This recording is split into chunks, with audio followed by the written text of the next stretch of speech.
साहेबांच्या स्वभावाचा ज्यांनी फायदा घेतला, मी जेव्हा उद्धव साहेब मुख्यमंत्री म्हणून विधानसभेत आले तो क्षण मी अनुभवला, सोबत बसलो होतो आणि त्यांचं पहिलं भाषण मला आठवतं.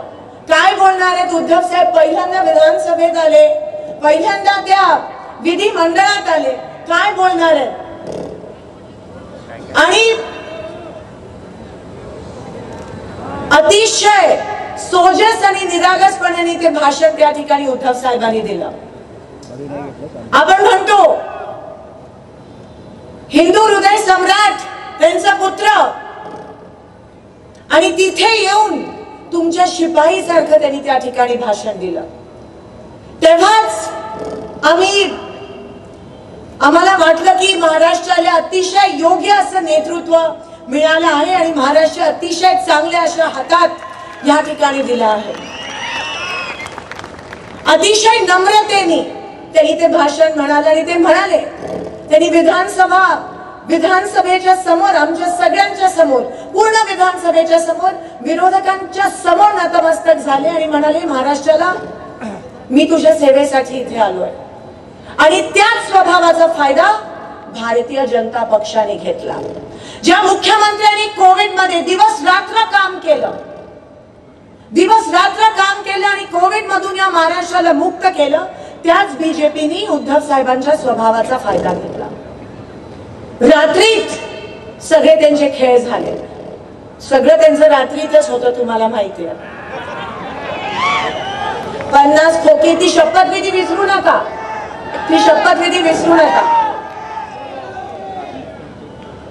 आणि म्हणून आज महाविकास आघाडी, राष्ट्रवादी काँग्रेस, शरद पवार साहेब गट, शिवसेना उद्धव बाळासाहेब ठाकरे गट, काँग्रेस, आदरणीय आडम मास्तरांचा कम्युनिस्ट पक्ष, आम आदमी पार्टी, आम्ही सगळे एकत्रित आलोय शिंदे साहेब म्हणाल्याप्रमाणे लोकशाही वाचवण्यासाठी,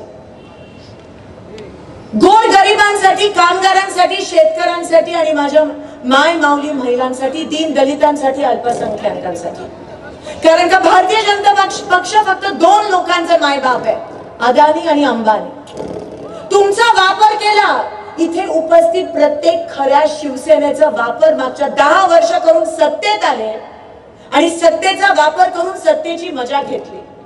पण सोलापूरकरांना काय दिलं? 15 लाखाचं ते आमिष. आज 10 वर्षानंतर आपल्याला कळलं की ते खोटं होतं.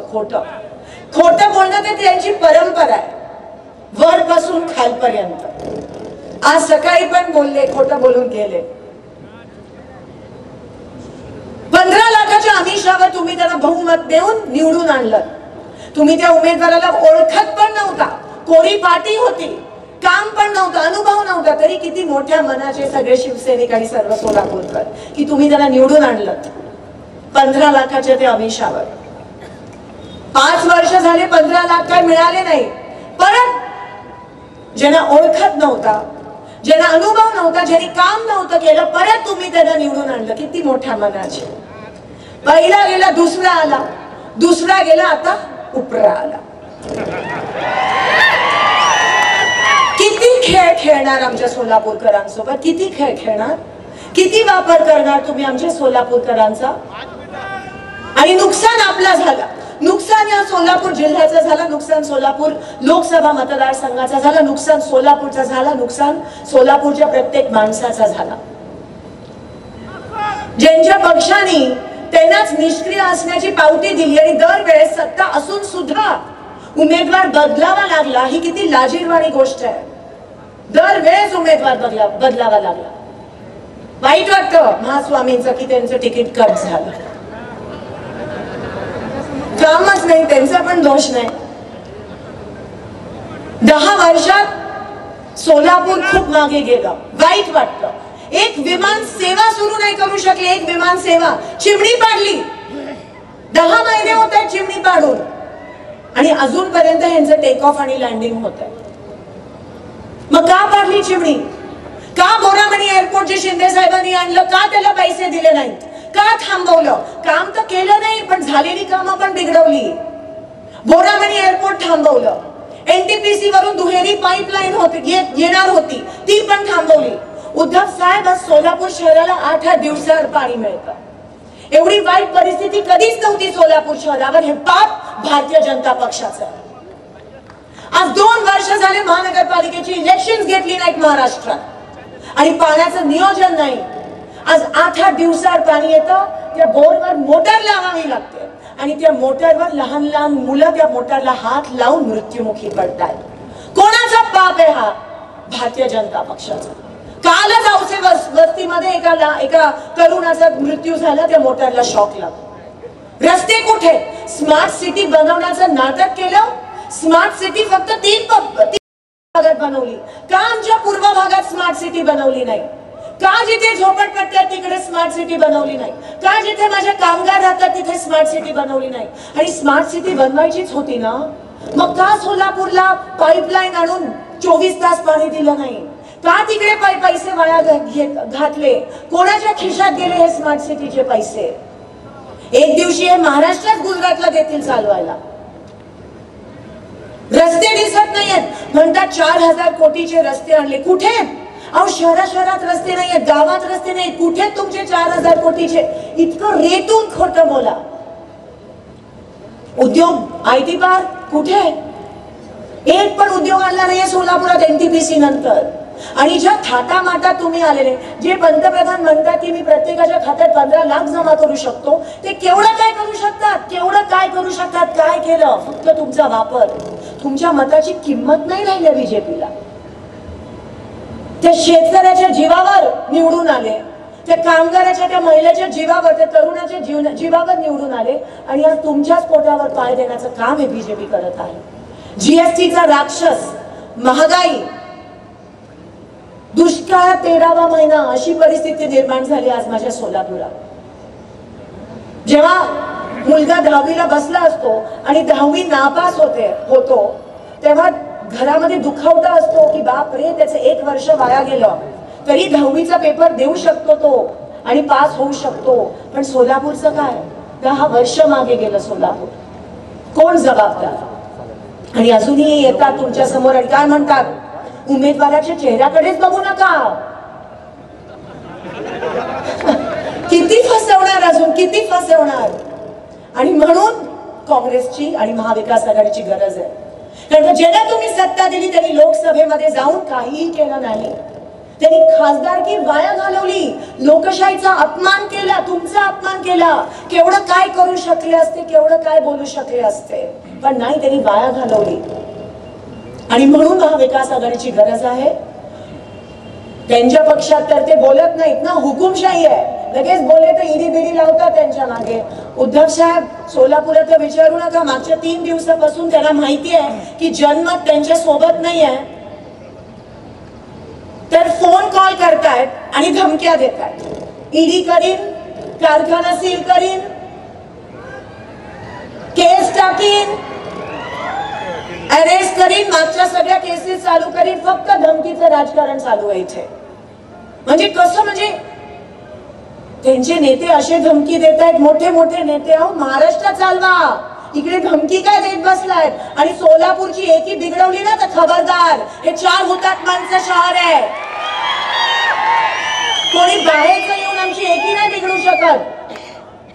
धर्म, जात पात ह्याच्या पुढे यांना काही सुचत नाही. समाजामध्ये तेढ लावण्याचं पाप भाजप करते. एकीकडे शेतकरी उपाशी मरतोय, दुसरीकडे माझी माय माऊली वन रेशन दुकानात फिरते, तिथे तिला धान्य मिळत नाही, रॉकेल बंद केलंय, पाणी मिळत नाहीये, आणि तुम्हाला हे सुचतंय? शी. लोकांमध्ये तेढ, महागाई, 300 रुपयाचं 1200 रुपये, कसं काय जगतो माझा कामगार? आणि तुम्हाला हे सुचतं? आदम मास्टर साहेबांनी कष्ट करून घरं आणलेली, त्याचं पण आयत्या वेळात नागोबा. आज दम जाती. आज कोणकोणत्या तरी रेकॉर्ड व्हिडिओ व्हायरल झाला की सभेला गेलेले सकाळी, आणि खरंच वाईट वाटतं. म्हणजे पंतप्रधानांच्या सभेसाठी फक्त 20,000 लोक. अहो, आमच्या गड्डा यात्रेला त्याच्यापेक्षा जास्त लोक.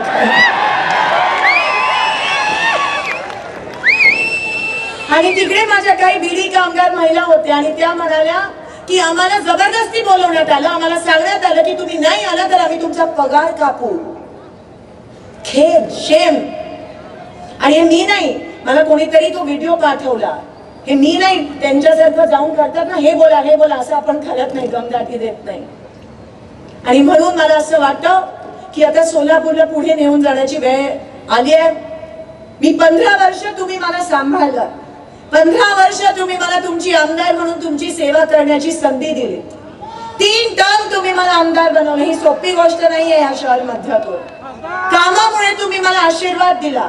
आज तुमचं आणि माझं नातं हे आमदार आणि मतदाराचं नाही आहे, एका भावाचं आणि बहिणीचं नातं आहे, एका आईचं आणि एका लेकीचं नातं आहे. आणि हे नातं हे तोडू शकत नाही. हिम्मत पण करू नका.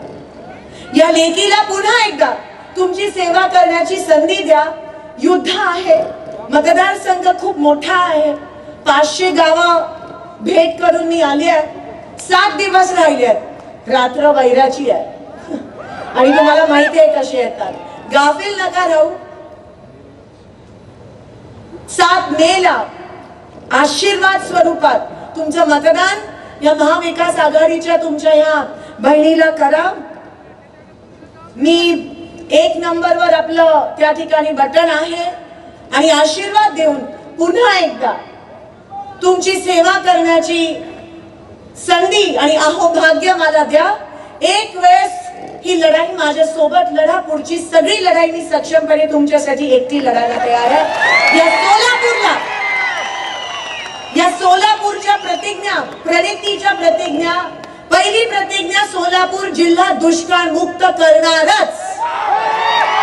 दुसरी प्रतिज्ञा सोलापूर खड्डे मुक्त करणारच. तिसरी सोलापुरात दुष्काळमुक्त म्हणजे पाणीच, सोलापुरात विमान सेवा सुरू करणारच, IT पार्क आणणारच आणि सोलापूर लोड शेडिंग मुक्त करणारच.